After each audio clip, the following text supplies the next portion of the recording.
Chapter 6.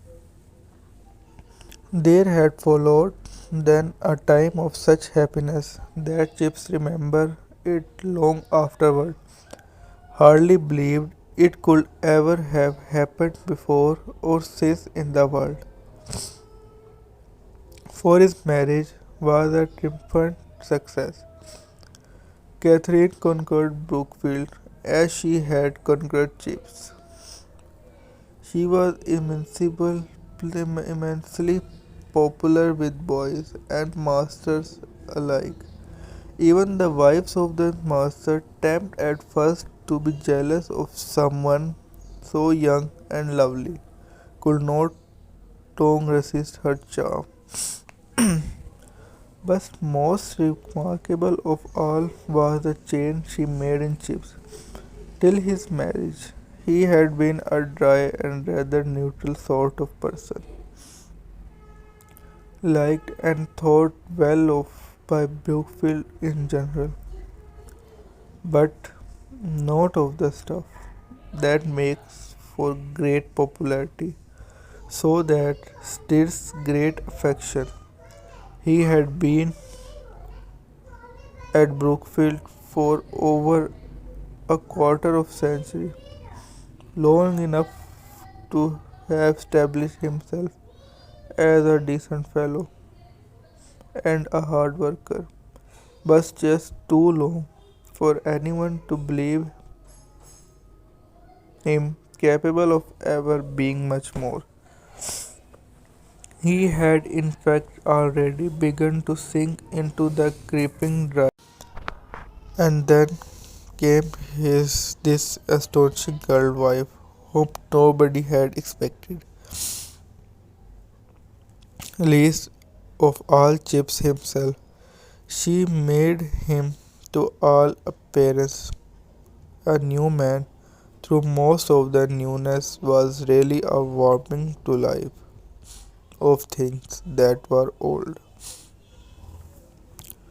imprisoned and unguessed. His eyes gained sparkle, his mind, which was educatedly, if not brilliantly equipped, began to move more adventurously. The one thing she had always had a sense of humor, blossomed into a sudden richness to which his years lent maturity. He began to feel a greater strength. His discipline improved to a point at which it could become in a sense less rigid. He became more popular. When he had first come to Brookfield, he had aimed to be loved, honored, and obeyed, but obeyed at any rate. Obedience he had secured and honor had been granted him.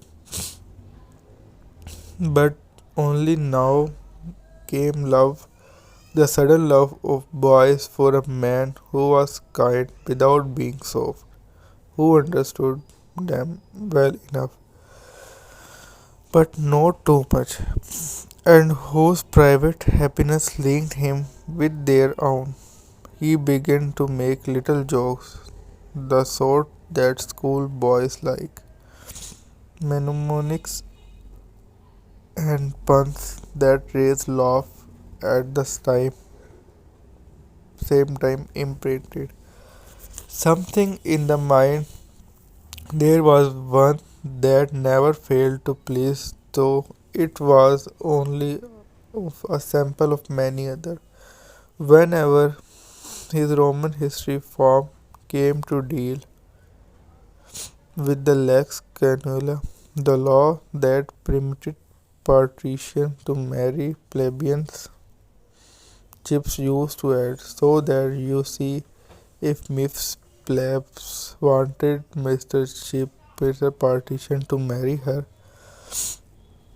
he said he couldn't. She probably replied, "Oh, yes, you can, you liar," roars of laughter.